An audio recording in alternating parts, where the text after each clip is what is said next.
Children of God, throughout history, many civilizations believed in the theory of divine right.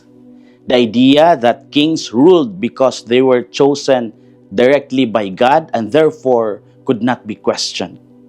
In medieval Europe, monarchs claimed absolute authority by divine mandate. In ancient China, emperors ruled under the mandate of heaven, believing their power was sacred as long as order was maintained. Even in parts of Asia and the Middle East, rulers often linked political power with divine approval. In many cases, this belief strengthened authority, but it also justified oppression, inequality, and silence among the poor. When Jesus returned to Nazareth and entered the synagogue, he did not claim authority like kings or emperors. Instead, he opened the scroll of the prophet Isaiah and read, "The Spirit of the Lord is upon me because He has anointed me to bring good news to the poor." Jesus revealed a radically different understanding of divine authority.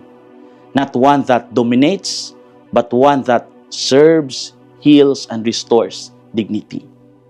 Jesus speaks of sight for the blind, freedom for captives, and liberation for the oppressed. This is not the language of palace power or imperial control. This is the language of mercy. Authority in Jesus is not about privilege, but about mission. God's power is revealed not in force, but in compassion that lifts up those pushed to the margins. When Jesus returned to Nazareth and entered the synagogue, the people in the synagogue marveled at His gracious words. Yet this amazement will soon turn into resistance. Why? Because the authority Jesus claims challenges comfortable systems.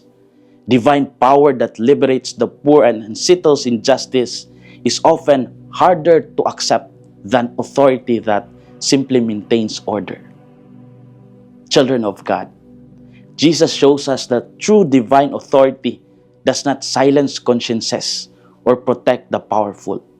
It heals wounds and restores hope.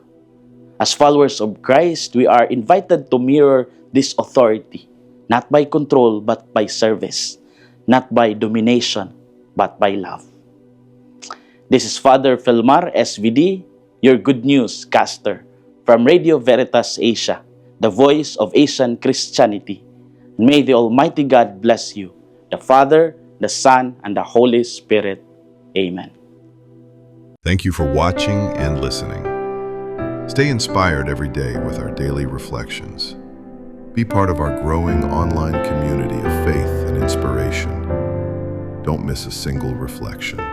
Follow us on our social media platforms